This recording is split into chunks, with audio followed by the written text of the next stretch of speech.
Shortly after the LA uprising, I decided it was time for me to purchase a gun. I had thought about it before, after I was mugged, but I didn't grow up with guns. I never held a gun. I put the idea aside. And then after the unrest, living just a few blocks from Hollywood Boulevard, I felt vulnerable. So I decided I would talk this over with a girlfriend of mine who happened to be a psychotherapist, thinking she would have some pithy observations about vulnerability to share with me from the psychiatric community.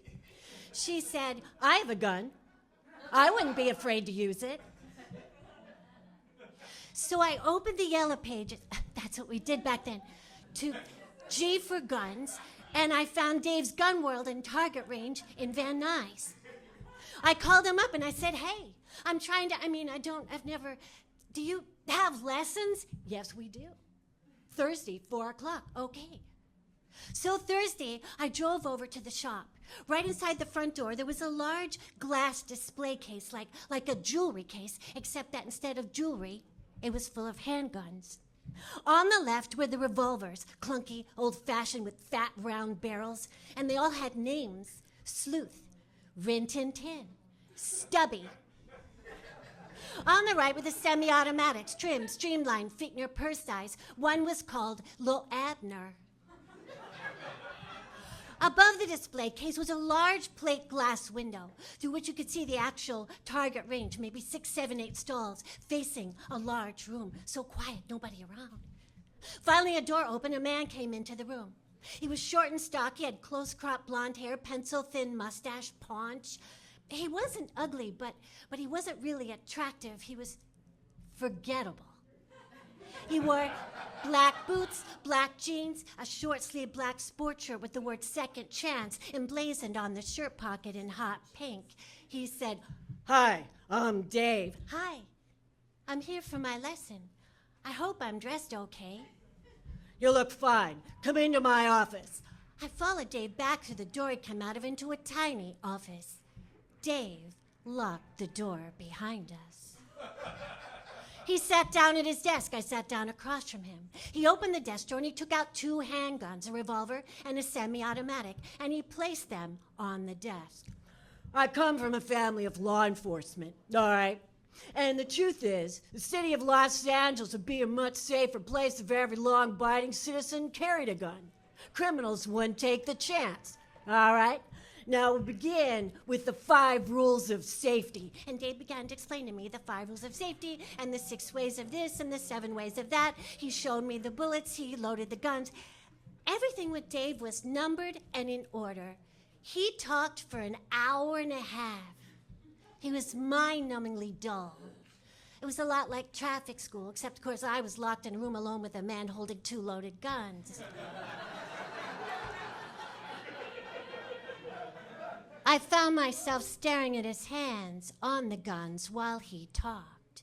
Just when I was beginning to wonder if I'd ever even get to hold a gun at my lesson, Dave began telling me a story. He said, "You'll hear him breaking into your home, all right?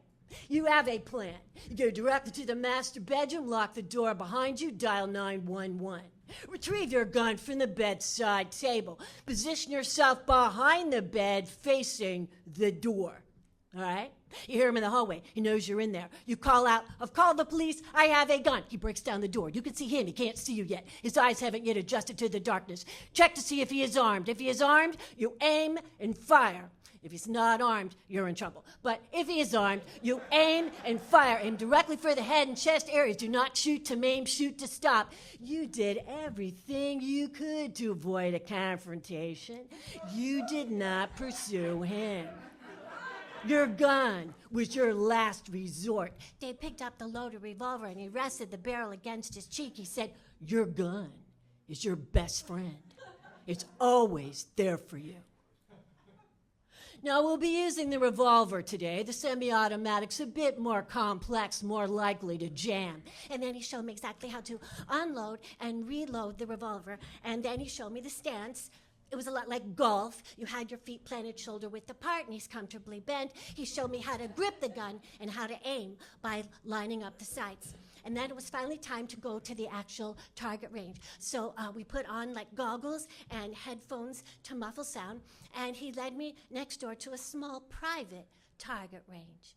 Only 2 stalls facing a long, narrow room. There was a metal track in the ceiling like they have at the dry cleaners, and Dave clipped a target to this track. No, it was a paper cutout of a man's head and chest, and it occurred to me, Dave had never even asked why I was there. It was assumed from the moment I entered this place I was there for one reason: to purchase a handgun for the purpose of killing human beings. Dave sent the target out 25 feet. He had brought along that loaded revolver. He unloaded it. He put the bullets in his pocket. He assumed the stance, gripped the gun, practice-fired the empty revolver at the paper target. And then he put the gun down, the empty gun down, on the ledge of the stall, and he said, Pick it up! I picked up the gun. It was so cold, much heavier than it looked. Load it!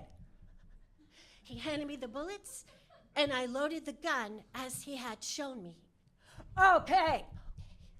I assumed the stance, I gripped the gun, I lined up the sights, and very slowly, I pulled the trigger. A small round hole appeared in the chest area of the paper target. It was so easy, nothing to it. I thought that it would be hard to pull the trigger, that the force of the gun firing might throw me back a bit, but no, I had absolutely no sense of the awful power of this thing. I said to Dave, well, this is a real gun, right? I mean, these are real bullets. Yeah, fire the rest of the rounds. I assumed the stance, I gripped the gun, I lined up the sights, and I thought I could turn and shoot Dave.